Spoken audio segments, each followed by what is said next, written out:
조금 가까운 과거로 가봅니다. 1856년 독일 네안데르 계곡.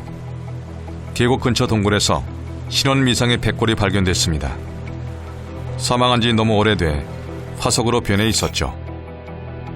인간이 가장 완벽한 존재라고 믿었던 당시 사람들은 납작한 뼈의 주인이 곰일 수는 있어도 옛사람이라고는 생각하지 못했습니다. Damals hat man sie zunächst gar nicht als Urmensch erkannt, weil die Menschen ja noch gar nicht wussten, dass es überhaupt Urmenschen gibt. Damals hat man die Bibel, die christliche Schöpfungslehre, noch wörtlich genommen und gemeint, dass alle Menschen vor etwa 6000 Jahren von Gott geschaffen worden seien. 그로부터 2년 후 찰스 다윈이 진화론을 발표하면서 인간과 다른 종의 존재가 인정받기 시작했습니다. 네안데르 계곡에서 발견된 뼈도 사람의 뼈에 속한다는 주장이 제기됐고 계곡의 이름을 따서 네안데르탈인이라고 불리게 됐습니다. 50만 년 전부터 3만 년 전까지 살다가 사라진 네안데르탈인은 어떤 모습일까요? 캐주얼한 정장이 잘 어울리는 신사. 어딘가에서 우리와 공존하고 있을 것 같은 이미지입니다. 물론 손예진 석기만 빼면 말이죠. Eine große Ähnlichkeit mit ihm haben. Wenn man ihn in einen Anzug steckt und in einer U-Bahn fährt mit vielen Menschen zusammen. Also, dass sie da irgendwie so mit Stock stehen, vielleicht in so ein Tuch gewickelt, dass sie vielleicht so eine ziemlich dunkle Hautfarbe haben und so lange Haare, so lange dunkle Haare. Also es ist schon ein bisschen komisches Gefühl, so daneben zu stehen und zu wissen, dass er so lange Zeit vor uns gelebt hat, weil er sieht mir ja schon etwas ähnlich, oder? Ja. 빨간 머리를 양쪽으로 따온 소녀. 소년들의 관심을 한 몸에 받는 키나도 네안데르탈인입니다. 빙하기를 살았을 거라고는 상상할 수 없을 정도로 친숙한 모습입니다. Und Mr. 4% soll darstellen, dass wir alle bis zu 4% Neandertaler-Gene in uns haben. Also alle Menschen nördlich des subsaharischen Afrika heute tragen alle 1 bis 4% Neandertaler-Erbgut noch in sich. Und deshalb haben wir ihm so einen Anzug angezogen, um zu zeigen, so fremd ist er gar nicht. Und wenn wir ihn so frisieren und anziehen wie wir heute. 현대인은 어떻게 네안데르탈인의 유전자를 가지고 있을 수 있을까요? 이 의문에 답하기 위해서는 몇 가지 중요한 질문을 알아야 합니다. 우선 네안데르탈인은 우리와 어떤 관계일까요? 그 답을 1908년 프랑스 남부의 작은 동굴에서 발견된 뼈에서 찾습니다. 완벽한 상태의 네안데르탈인 뼈였습니다. 서쪽으로 머리를 향한 채 누운 뼈 주변으로 불을 피운 흔적과 석기 조각들이 발견됐죠.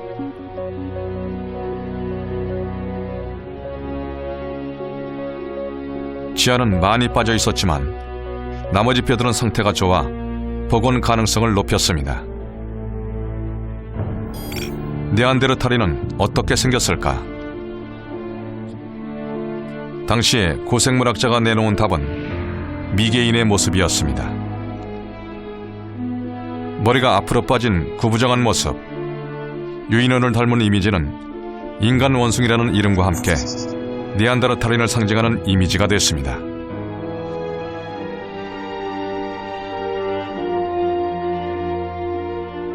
그런데 네안데르탈인의 편견을 걷어낸 것은 두개골에 남은 상처였습니다. Also wo man davon ausgehen muss, dass die gepflegt wurden, dass die, ein Tier würde jetzt ohne Pflege also solche schweren Verletzungen nicht überleben. Das heißt, andere Gruppenmitglieder haben dieses Individuum mit Nahrung versorgt und beschützt und gepflegt. Das heißt, wir glauben, dass dieses Sozialverhalten des Pflegens und des sich umeinander Kümmerns, dass das sehr alt ist und sogar noch älter als die Neandertaler, aber dass das auf jeden Fall die Neandertaler bereits gemacht haben.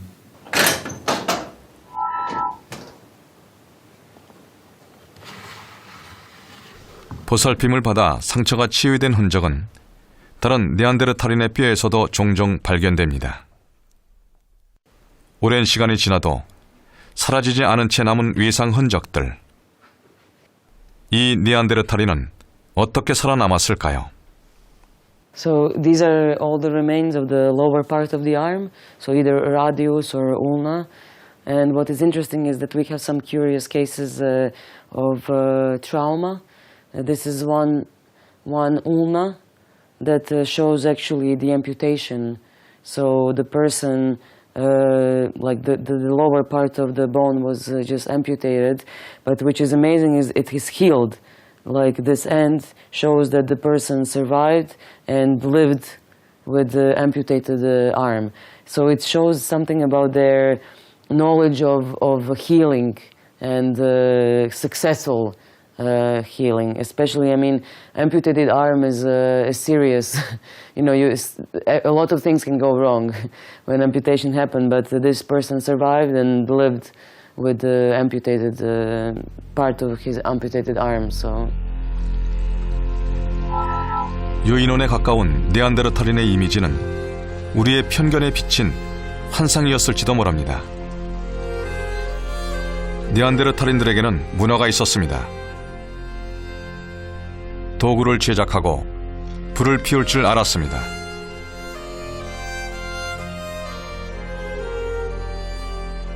석기를 사용해 전략적으로 사냥을 할 만큼 지적이었던 것으로 알려져 있습니다. 병든 사람을 보살피는 연민도 느꼈습니다. The old one is in the coma. Analyzed on that skull of that older person of Neanderthal, scientists found that he was in coma 5 to 7 days. So that is a proof for us that they were a very socialized community, that they take care of each other.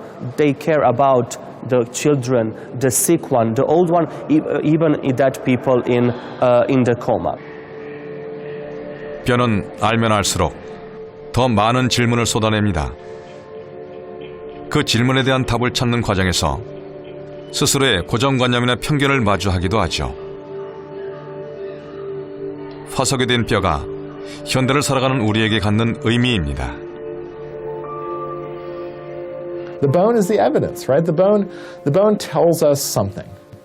Sometimes those are the bones that generate molecular evidence. Some of those don't have the DNA in them, right? Every one of them is precious in some way. The first Neanderthal DNA came from these pieces of leg bones that you would never think were special at all.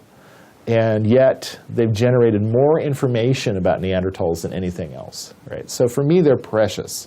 These bones are like time capsules from the past.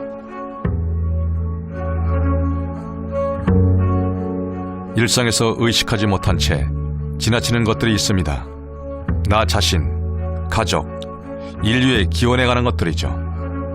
고인류 뼈는 그에 대한 이야기를 들려줍니다. 독일의 오랜 역사와 문화가 깃든 라이프치히는 고인류 학자들에게 익숙한 도시입니다. 막스 플랑크 진화인류학 연구소가 있기 때문입니다. 고인류 유전자 연구가 이루어지는 이곳에서 2010년 진화사를 바꾼 질문을 던졌습니다. 네안데르탈인과 우리의 관계에 대한 것이었죠.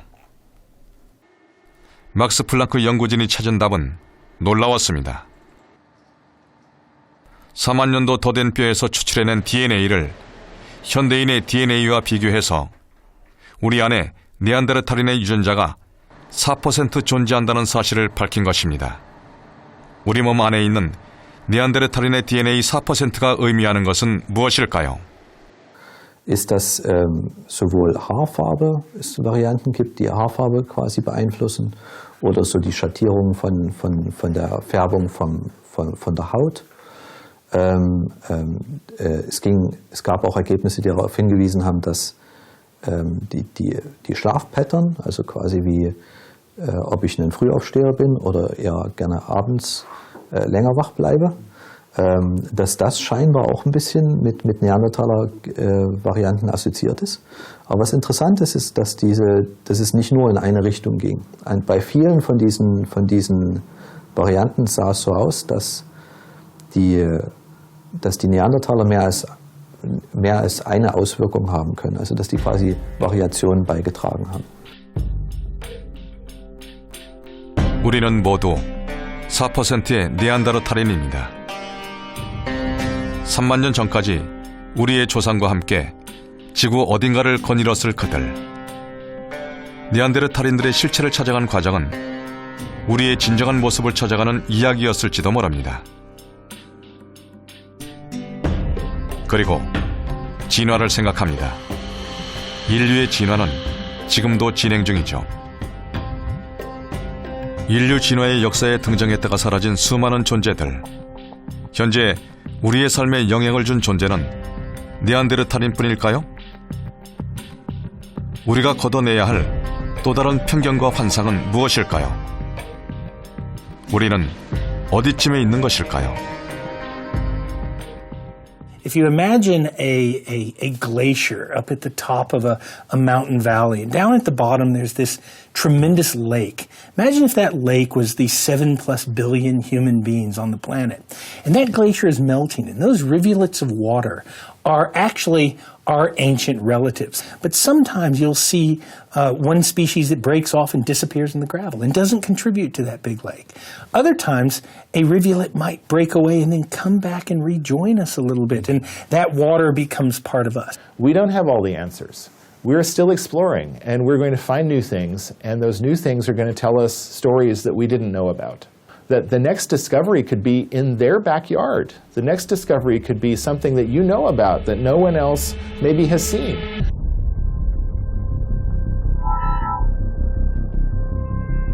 해발 2200m의 중앙아시아 고원에 위치한 카자흐스탄.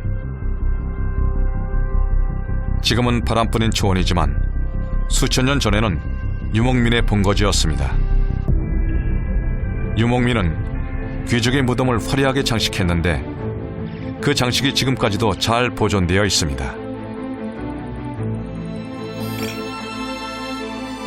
1970년대 한 고분에서 황금으로 뒤덮인 장식과 인간의 뼈가 발견됐습니다. 400여 개의 황금 부장품은 귀걸이와 거울 등 장식품들이었습니다. 발굴 직후 사람들은 황금 인간의 옷을 복원하는데 모든 관심을 쏟았습니다. 그런데 황금 인간이 완성되자 이번에는 뼈의 존재에 대해 묻기 시작했습니다. 황금 인간의 뼈는 어디에 있는지, 황금 인간의 실체는 누구인지에 대한 질문이었죠. 뒤늦게 뼈에 대한 연구가 시작됐습니다. 황금 인간이 남자인지 여자인지, 어느 시대에 태어났는지 많은 질문들 속에서 황금 인간의 뼈에 대한 기초 분석이 이루어졌습니다. 황금 인간은 10대 후반의 청년, 귀족 출신의 무사였던 것으로 밝혀졌습니다. 하지만 밝히지 못한 이야기가 더 많았습니다. Если бы нормально хранилась бы кость золотого человека, я думаю, мы бы получили бы на многие вопросы ответ. Какого, вот я говорила, какое время он проживал, от чего умер, чем питался, местный он житель или откуда-то как бы приехавший. Поэтому на многие вопросы мы могли, конечно, получить ответ, но сейчас мы не можем сказать. 황금 인간의 뼈는 또 다른 의문과 질문을 간직하고 있습니다. 그리고 누군가는 전혀 다른 질문을 품고 초원을 찾아갑니다. 이 초원은 실크로드가 생기기 전부터 동양과 서양의 문명이 만나고 교류하던 장소였습니다.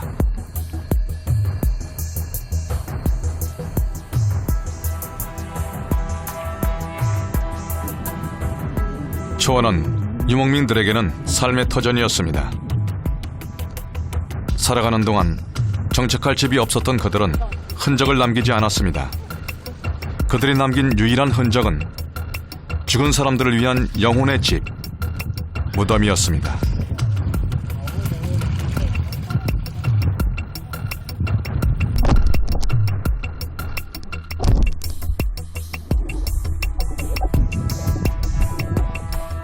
이곳 카자흐스탄의 초원에서 한국의 발굴팀이 3년째 고분 발굴과 고인골 조사에 동참해 오고 있습니다.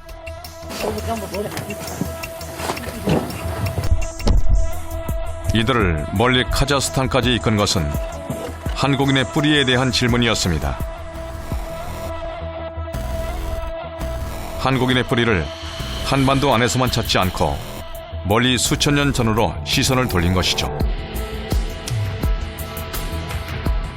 고분의 구조나 유물의 공통점, 고인골의 DNA 등을 조사하면 답을 찾을 수 있을지도 모릅니다. 무릎을 이렇게 세로로 세운 상태로 집어넣기는 그 묘광 자체가 협소하기 때문에 거의 힘들었을 것 같고요. 이 상태로 굽힌 상태로 지금 매장을 한 걸로. 지금 가장 좋은 거는 이제 그 대퇴골이 지금 골절이 안 됐기 때문에 시료 오염이나 그런 것들이 안 됐거든요. 그래서 네, 저기에서 지금 시료를 채취하면 되는데 이게 지금 토양이 부드러운 봄, 여름에 묻혀 온전하게 보존된 이 뼈는 말해줄 수 있는 것이 많습니다. 하악골과 대퇴골이죠. 남장이 분명하고요. 그 다음에 이제 그 머리에 있는 봉합선의 흔적을 보니까 이 사람은 20대에서 30대 아주 나이가 먹거나 청소년은 아닌 것 같습니다. 당장 주목되는 곳은 바로 이 허리뼈의 흔적입니다. 상당히 눌려져 있고요. 이 변형이 심합니다. 아마 이 정도의 변형이 왔다면 과연 이 사람은 살아생전에 제대로 걸을 수 있었을까라는. 이번 경우는 남은 건 오로지 인골밖에 없군요. 인골에서 DNA 분석을 좀 하고요. 그 다음에 그 탄소 연대 측정을 좀 할 수 있다면은 연대와 이들의 기본적인 어떠한 그 특징들을 알 수 있지 않을까 합니다. 전혀 다른 환경에서 살았던 이들은 어떻게 만나고 무엇을 공유했을까요? 고분 형태와 무덤의 양식, 유물, 그 이상으로 당시를 살았던 사람의 흔적, 뼈가 중요합니다. 영혼을 기원할 때 보통 우리는 마치 어머님의 뱃속에서 내가 탄생하듯이 다시 저승으로 간다는 것은 또 다른 탄생을 의미합니다. 즉 다시 또 다른 어머님의 자궁을 의미함으로써 태아와 같은 형태로 묻는 경우가 있습니다. 초원의 무덤에 묻힌 이 뼈는 우리의 뿌리에 대해 말해줄 수 있을까요? 그는 왜 여기에 잠든 것일까요? 아직은 어떤 가설도 추측일 뿐입니다. 하지만 어딘가에 묻혀있는 흔적을 찾아 흩어진 조각들을 맞추다 보면 오래된 뼈가 마법을 발휘해 우리의 이야기를 들려줄지도 모릅니다. 해가 집니다. 오늘은 어제가 됩니다. 시간이 쌓여 역사가 됩니다.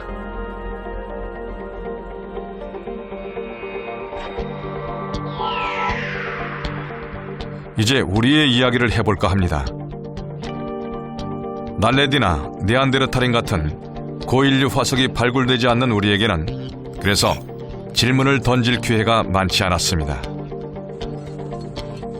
하지만 오래된 뼈가 남긴 흔적을 쫓는 작업이 이루어지고 있습니다. 소중한 뼈가 발굴되었을 때 놓치지 않도록 질문을 던지고 답을 찾아야 합니다.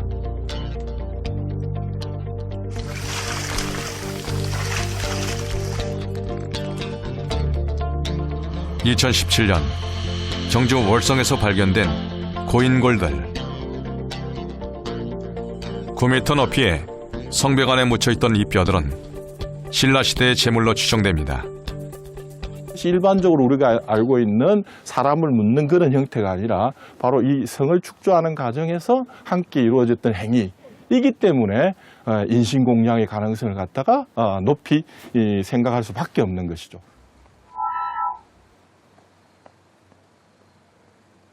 성벽에 묻힌 두 사람은 누구일까요? 왜 그들이 묻혀야 했던 걸까요? 상악국도 잘 적었네. 이명출 됐어. 진짜 젊네. 완전 사랑니도 아직 안 나 있는 그런 상태.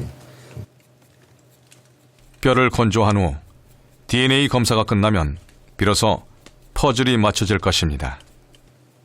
이렇게 있는 것 조각들을 결국 흙을 다 틀고서 그 다음에 이게 대한 부분들에 대해서 다시 마치 토기들과 똑같이 맞추는 작업들을 하게 됩니다. 그래서 지금 여기 보시는 이 두개골은 상당히 많은 부분들이 지금 남아있기 때문에 붙이는 작업을 통해서 나름 어느 정도의 모양을 갖추어 갈 것으로 생각됩니다. 뼈와 마주하는 동안에는 과거와 현재가 교차합니다. 시간을 털어내고 상상력을 발휘해 질문을 던집니다.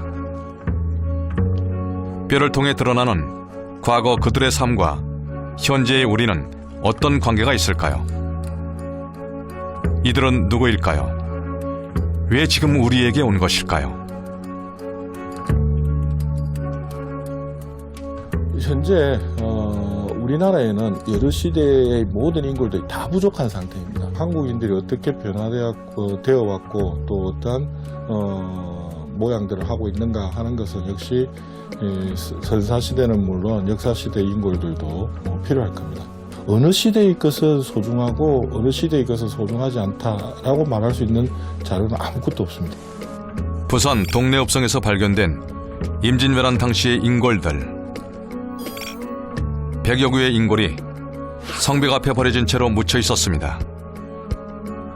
역사에 기록되지 않은 이 뼈들은 임진왜란 당시의 처참한 현실을 말해줍니다. 여기에 보이는 아주 깨끗하게 잘려나간 흔적을 보실 수가 있을 것입니다.